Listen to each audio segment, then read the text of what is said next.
When? Question number 3, the third W. When should you build a startup? Kind of pissed when I was sitting on stage there, when I was sitting in the audience, and I'm kind of looking at this thing, and I'm saying, man, I gotta compete with this like animated, weird, spinny thing that's going to be on while I'm talking, and the stuff on there is like more interesting than anything I have to say. I was kind of pissed about that, but then I go, no, it's okay. I actually quote myself in one of my own tweets in this presentation, so it's fine. So since I'm not quoted, none of my tweets are quoted here. I did it myself. This is Libin's rule of startup timing, which is startup timing. Wait until the world changes so that an important problem goes from impossible to just really hard, then execute. Fits into 140 characters. Wait until the world changes so that an important problem goes from being impossible to just being really hard, and then execute. And I think this is actually kind of important. It doesn't mean that you literally have to like have an idea and then wait for maybe 80 years for this to be true. But it does mean that whatever idea you think you have, you should run against this test. You should say, why is right now the best timing? What is it about my idea that was impossible before? And what is it about the world that's changed that's making my idea just barely possible now? And of course, the other important part here is the word important. It should be a sufficiently important idea. If your idea is not sufficiently important, then you're wasting your life. You shouldn't work on it. If your idea was not impossible before, it was possible before, then you got to ask yourself the very honest question: why is it still an opportunity? Why haven't other people done it? If the idea is actually no longer impossible, it's no longer really, really hard, it's just kind of easy, then it's probably too late, right? So if you get this wrong in either direction, you're kind of bad. If you start something, well, if you start your idea when it's literally still impossible, you're gonna waste some time. You're not gonna succeed. You're gonna reduce your chances of success from 1% to 0. If on the other hand you wait until things are it's actually trivial, then it's probably too late as well. So every idea that you have, if you're thinking about making a company around it, I would run it through this test. And we certainly did that with Evernote. So with Evernote, we said, we want to build a second brain for people. We want to build a system to make everyone smarter. And by everyone, we mean almost everyone on the planet. And we thought that was impossible 5 years ago, because the way that technology had advanced, it was impossible, we thought, to build a productivity software that would be mainstream. Everything was kind of niche-y. But we thought that changes 5 years ago, we were just getting started, 6 years ago. Smartphones we thought were just about to hit. Social networks were just getting big. Networking was getting ubiquitous, and we thought, okay, this combination of technologies actually makes this important idea and takes it from being impossible to solve for everyone to just really, really hard. And we thought, okay, that's the good timing, and we can jump into it. And I think lots of other ideas you can, after the fact, which is the best way to rationalize anything, go back and fit this in. Just another quick point that my Twitter image there, my Twitter handle, I owe this all to Adeo. So since I was in high school, my childhood dream was to get one of those stipple prints, one of those pencil portraits on the cover of the Wall Street Journal. I was kind of a weird kid, but I really just kind of wanted to do this since high school. I wanted to get one of these things with the Wall Street Journal. And at Adeo's class, I met, I think it was Phil Kaplan, I think, who said this. So Phil Kaplan did a presentation. He had a stipple print that he showed. And he's like, yeah, I just asked. Like, they did an interview with me, and I just asked. And I'm like, oh man, I can totally do that. So like 6 months later, the Wall Street Journal interviewed me, and I was like, can you please give me a stipple print on the cover of the Wall Street Journal? And they're like, no fucking way. You're going to be like on page 17. Come on, please. No. Please, no. He called him up later. I really mean a lot to me. Send emails, and then they finally did it. So ask politely and ask often.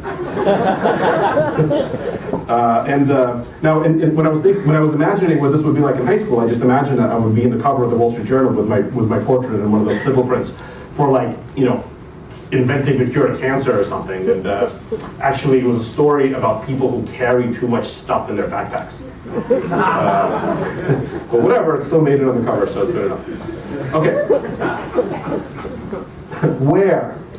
The next W. Where should you start your startup? Now, we're going to save a lot of time here because we're in Silicon Valley, so it's here. Usually, this is a longer answer when I talk about it anywhere else, but you guys are already in the right place. In a little bit more specifically, being global doesn't mean what it used to. When a company used to say that we're global, that used to mean that we sell our shit everywhere. And it doesn't mean that anymore, because, well, it's just not interesting. In our industry, there's so few barriers to where you can sell things, where you can get users, that of course you're global. If you're starting something today, you're global by default. Like, you're global from when you have 2 people and you release your first app. You're global automatically, unless you explicitly try not to be. You're global. The only question is, do you want to be good at it? But you're global, from the beginning, because you can attract users everywhere. You can get to users everywhere. So what does it mean to be global? Well, for us, for Evernote, it means that we want to make products that are globally great. And the only way we can think to do it is to build it everywhere. So the answer to the question where is, well, when you're starting out, you should start out wherever you are. If you happen to be in Silicon Valley, great, best place in the world. If not, doesn't matter too much. But at least for us, as quickly as possible, we said we need to be everywhere. So we have offices in like 9 different countries now, and we're there not to sell stuff. Like we're not in China to sell stuff to Chinese people. We're in China, although we do a lot of that, we're in China so that, because I think Beijing is one of the top centers of innovation in the world, and we want the best Chinese designers and engineers and partners to help us make a product that's globally great. And we want the same thing in our office in Sao Paulo and in Tokyo and in Zurich. I was just in China. And I was in China, and then I was in Europe, and then I was in Brazil within a fairly short amount of time of each other. It just happened accidentally that I had that kind of crazy travel schedule. And I noticed something. I noticed that in China, General Motors sells a lot of cars in China. There's a lot of GM cars. But the brands of the cars are different. Like the GM cars in China are different than the GM cars here. The models are different. The features are different. The names are different. They're just different. Like GM says, like, how do we make a car ideal for the Chinese market? And in South America, the GM cars are different than they are in China or here. And in Europe, the GM cars are different. And here, the GM cars are different. So GM spends a lot of time figuring out how do we customize the product? How do we localize the product to make it ideal for the local tastes? And obviously, it works for them, because otherwise, why would they spend clearly so much time and energy doing this? But BMW sells the same cars everywhere. And so I think, and Apple sells the same products everywhere. And so this idea that like differences in local tastes matter is totally true at the low end, at the medium end. But at the high end, everyone in the world loves the same great stuff. And so our ambition at Evernote is to make something that is globally great, to make something that transcends local tastes, to make something where it is not up to you whether you like Evernote. Who do you think you are that you get to have an opinion that you don't like it? We want it to be globally great. So if we hear like, oh man, you're going to have to totally change Evernote for the Japanese market, because Japanese, they don't like anything. Their tastes are totally different than Americans. You have to totally different. And in China, you have to totally change the UI. Chinese people don't like clean UI. It's literally stuff I've heard. It's like good advice. They don't like clean UI. You need to put more stuff on it. Put some ads. Put some blinking stuff on there. Yeah? I'm going to not do that.